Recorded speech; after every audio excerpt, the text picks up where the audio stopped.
au Rendez-vous économique, l'émission qui donne la parole aux entrepreneurs et aux porteurs de projets. Nous sommes aujourd'hui en visio et l'émission est réalisée sur le thème Entrepreneur, quel est votre challenge? Et pour en parler, aujourd'hui, j'ai le plaisir d'échanger avec Frédéric Pau. Frédéric Pau, ostéo-énergéticien, mais pas uniquement. Frédéric Pau, être entrepreneur, qu'est-ce que ça signifie pour toi? Alors, c'est un sacré challenge d'être entrepreneur, pour reprendre le thème de l'émission. Et dans mon parcours professionnel, je dirais même que j'ai été entrepreneur depuis tout petit, enfin tout petit, depuis que je suis sorti de l'école, puisque c'est ma deuxième entre guillemets entreprise que j'entreprends. J'avais déjà co-créé une société en 2002 et en 2019, j'ai recréé une autre activité professionnelle, donc autour de l'ostéo-énergétique. Est-ce qu'un entrepreneur peut vivre sans challenge? C'est possible ça? Non, pour moi, l'entrepreneur ne peut pas vivre sans challenge. Tous les jours, c'est un challenge de se lever, de lancer son activité, de répondre aux besoins. Mais aussi, une chose importante en termes d'entrepreneur, un challenge à ne pas oublier, c'est aussi de prendre soin de l'homme clé de son business. Mhm. Et l'homme clé, c'est soi-même.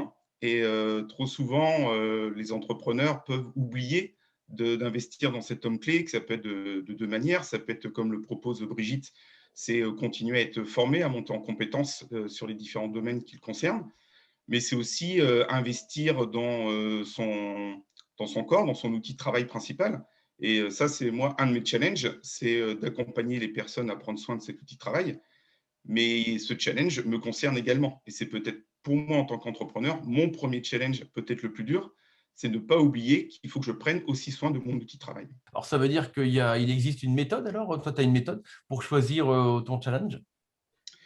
Voilà, quand je me suis lancé en tant qu'ostéo-énergéticien, je me suis donné des règles, notamment celle de prendre soin de moi une fois par mois minimum, pour pouvoir être toujours être efficace, que mon corps physique soit le plus optimal possible, que mon corps mental, émotionnel soit le plus performant et équilibré possible. Et donc, tous les mois, je prends une séance pour moi de 1 heure et demie, 2 heures avec une personne pas très loin de chez moi, où on fait soit du yoga aérien, du pilates, des soins énergétiques, pour pouvoir toujours être dans la meilleure forme possible. Où est-ce qu'on te retrouve sur Internet? Alors, sur Internet, je suis assez présent. On me retrouve sur Google My Business, sur Facebook, sur Instagram, sur LinkedIn. Et puis, j'ai un site Internet également, un site vitrine qui n'est pas forcément celui par lequel les personnes me trouvent. Généralement, les personnes viennent me voir par bouche à oreille, principalement, par Internet, donc là plutôt sur des annonces de Google, et un peu sur Facebook.